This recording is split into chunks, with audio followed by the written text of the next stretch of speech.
Hello, আজকে আমার লাঞ্চে আছে ভাত, ঢেঁকি শাক, স্যালাড, ডাল, মাছ, চিকেন আর দই। Let's start. প্রথমে আমি ঢেঁকির শাক দিয়ে খেয়ে নিচ্ছি। ঢেঁকির শাক আলু পেঁয়াজ দিয়ে ভাজা করে না বেশ ভালোই লাগে। তারপরে নেক্সট হচ্ছে কাজুরি মাছ। আজকে মাছটা একটু সর্ষে পোস্ত দিয়ে ঝোল হয়েছিল। সর্ষে পোস্ত ঝোলে এরকম কিন্তু লঙ্কা দিয়ে খেতে দারুণ লাগে। আর কাজুরি মাছ আমার বরাবরের প্রিয়। মাছের মধ্যে ছোট মাছগুলো বেশি ভালো লাগে। তোমাদের কেমন মাছ পছন্দ জানাতে ভুলো না। এরপরে পালা আমার লাল লাল ঝাল ঝাল চিকেন কারি। আমার মা না এই পাতলা ঝোলটা দারুণ বানায়। আচ্ছা, তোমাদের কি পছন্দ, চিকেন না মাটন? আমার কিন্তু চিকেনটা বেশি পছন্দ। তাই অল্প আলু, অল্প পেঁয়াজ আর অল্প নরম নরম চিকেন দিয়ে একটা বাইট নিয়ে নিলাম। উফ, যা লাগছিল না, হেভেন। তারপরে লাস্ট হচ্ছে মসুর ডাল।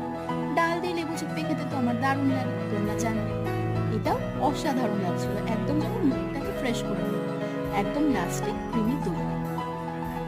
তো আমার তো আজকের লাঞ্চ শেষ হয়ে গেল। What was your lunch?